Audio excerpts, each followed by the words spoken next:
I think that's kind of a lie that feminism pushes, that you can have it both. You can be ultra successful and have a career while simultaneously being a good mother. And the reality is one of them has to suffer for the other one to be truly successful. Sadly. You can't be a boss entrepreneur clearing $100,000 a month and also be a fantastic mom. Rarely, if ever, does that happen. So what I've come to realize, and I find it very interesting, a lot of you guys, like SNEAKO said, like have fairly masculine purposes of, chasing your career or living your dash, or, which, that's open up to interpretation.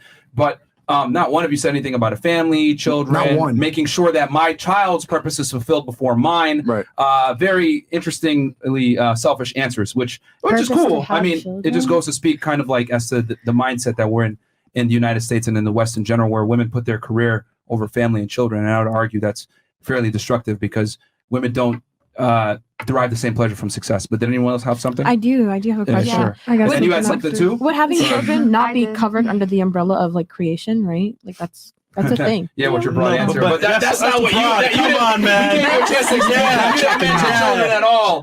So nice chance. Nice try. I just thought that was a given. But I will say that bro, it's not a given. No, she did have some kids, and she did say that they were already dealt with. She's true, yeah. No, she exactly. Don't you have another child though?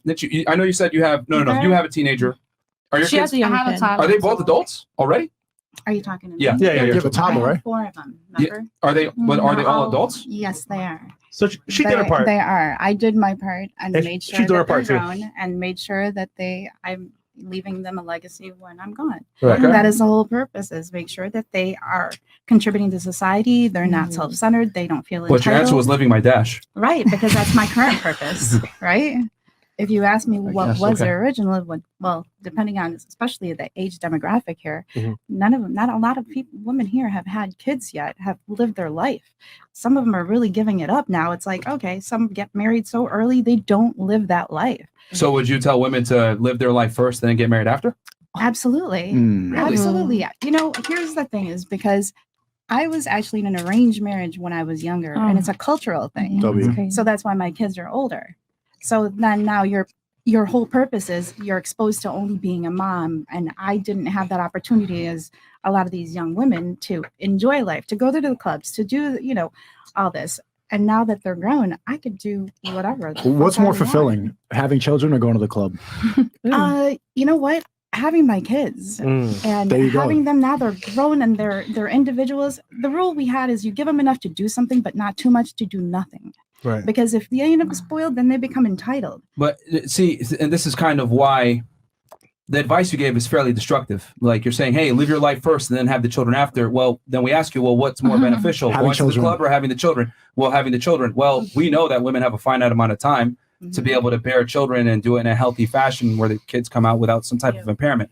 So telling women to wait, right, when we know that by the time you're 35, 90+% of your eggs are gone and it's a high-risk pregnancy, which a lot of women are electing to do nowadays, wouldn't that be detrimental to tell them that advice? Like, oh, wait off until you're older, have your fun, have your party years, as they would say. Would you consider them go ahead and getting married at 21, 17, 21, 22? I mean, yeah, they have a Let me ask you a question. Is it better to leave the casino while you're up or while you're down? Just leave the casino. Leave the casino, but you might have come in with $100,000 and you leave down with $50K.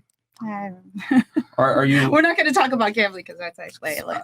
But that's what I'm trying to say is that like women typically want to consolidate on the best man, and your value is highest when you're younger. Correct? You'd want to go ahead if you were the way I was raised. Hold on, stop the show real fast. There's a reason why you hesitated when I asked your age, and there's a reason why you lied about your age. Women know deep down that their age is directly influential as to their sexual market value.